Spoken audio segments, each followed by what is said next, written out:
How does it feel? Amazing. It's good. Is it, Allison, and this is one of the questions I'll ask you back there, the last few years have not been great, and you were not highly regarded going into this season. From a personal standpoint, how much satisfaction do you get out of this season? A lot, actually.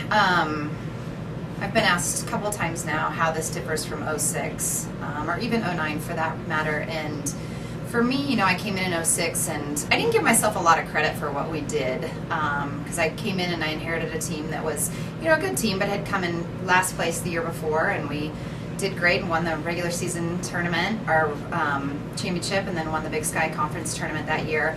And I just kind of thought I came in and just changed the dynamic a little bit. But after I've seen other coaches inherit not so great programs and not do a lot with them, I've kind of given myself a little bit more credit for '06 in the past couple of years. But this year was tremendous, just because, in 2010, we didn't have a good year. There was nothing good about 2010 in any way, shape, or form, and I've always been very honest about that. In 2011, we turned things around. We got, stronger as a team. We played very good soccer. If anyone got a chance to see us play last year, we played very good soccer. We just didn't get the win column numbers that we were looking for.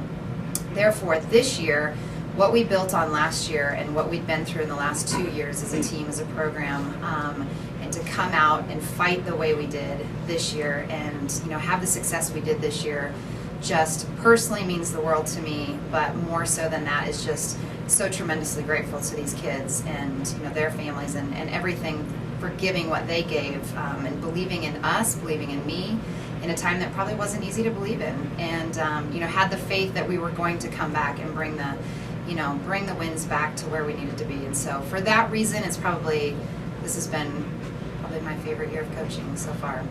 So what did it? Was it your players buying into your system? The right players for your system? How did you go from last year to this year being Big Sky champions regular season?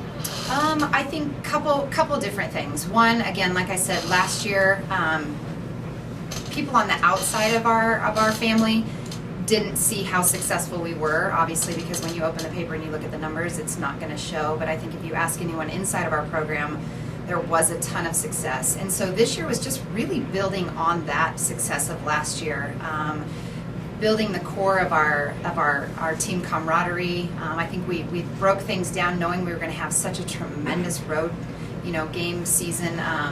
We broke things down. We took, the kids' feedback of what they needed on the road, just making little adjustments here and there. And we've always talked about it's the little things that make the biggest difference. We changed a lot of little things.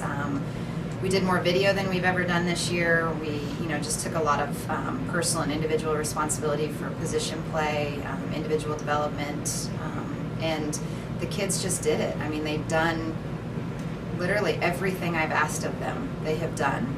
Even looking at the statistics this morning, we went through, breaking down where we needed to be on the road, where we needed to be at home, where we needed to be goals for, where we needed to be goals against.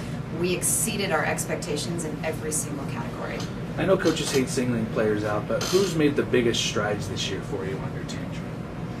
I think our freshman class have done a tremendous job. I think between everyone, I think, the category leaders are going to speak volumes for themselves, but I think the two classes that did so much for us were the senior class and the freshman class. And for the reasons being, senior class is one of the biggest classes we've ever had, 5 seniors, and they were there in '09 when we lost in the championship game, and so, from that moment forward, they have had their eyes set on winning a Big Sky championship.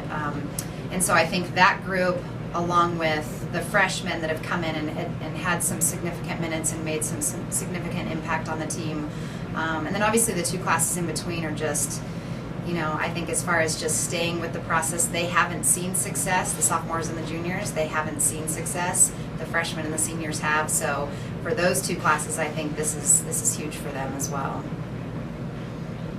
Heading into the tournament, you're facing Weber State, who is unfortunately the last team that you lost to. What challenges do they bring, and what does that effect have on you guys?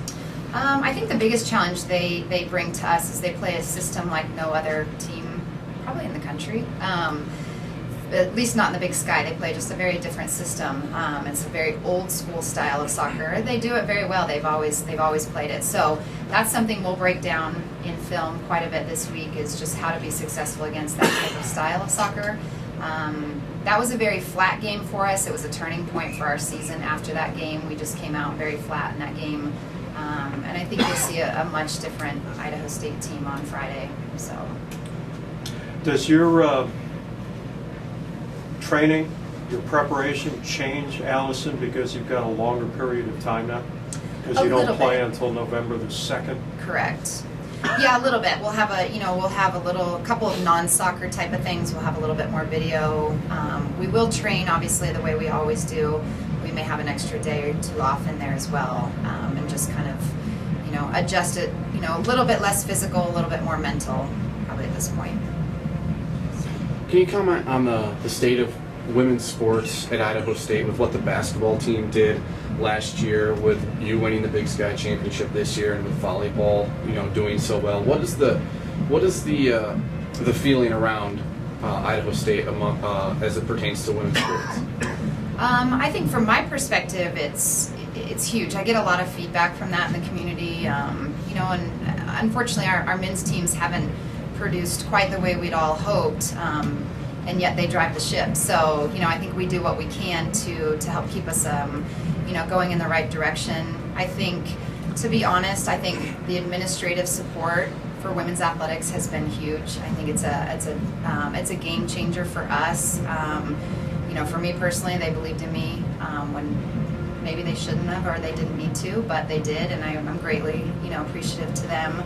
My direct administrators have been tremendously supportive as far as making sure we have what we need, making sure that they smooth out any wrinkles as they come up. And to be honest, for women's athletics, that's huge. I mean, it makes the biggest difference. I think we have a huge job to do, but as long as we have the support of our administration, our community, it makes a big difference, and I think all the women's sports feel that way.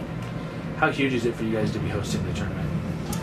Amazing to not pack a bag, and I'm sure that our kids feel the same way. After one of the stats I gave them in our last pregame was, they stayed in 16 nights on the road in 9 different hotels, and traveled more than 7,000 miles this year. That's a lot on the road. So I think for that fact alone, it's huge for us to not have to travel. And secondly is just playing at Davis Field. Davis Field has been good to ISU soccer in the years past, and this year I think we've had obviously quite a bit of success, and so we're excited about having 2 more home games this weekend, or next weekend rather. How do you guys avoid a letdown during the tournament? Staying focused on the task at hand. I think that's obviously our team has been, there's been a lot of focus on them the last couple of weeks just within the conference and scouting reports and all that type of thing. They suddenly became the team to beat, whereas we were the team trying to beat everyone. And, I think they've handled that pressure very well. I've tried to keep them focused on literally controlling the controllables. That's what we do. We can't control anyone else. We can't control the points. We can't control the venues. We can control what we do. And so I think it'll just be basically more of the same of that. Have the semifinal times been set yet, Allison? Yes, they have. The first game is Montana-Portland State at 11:30, and then we take on Weber State at 3 o'clock. Do you have a preference of who you want to face in Montana State and Portland State? I do. I'd like to face Montana. We're 1-1-1 against the 3, other conference teams in the tournament. So, it would be great to face anyone. I'd love to just be in that game on Sunday, no matter what. But I think our girls would like another shot at Montana, having tied that game in the last minute and a half after holding a 1-0 lead for a long time. Okay. What is it going to take for you guys to win this tournament?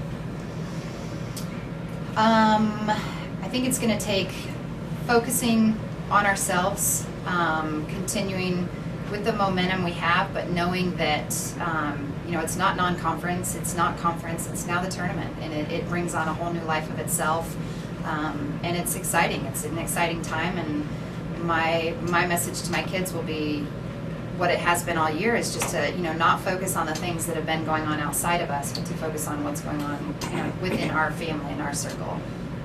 So that'll be our goal. Good. Thanks. Thank you.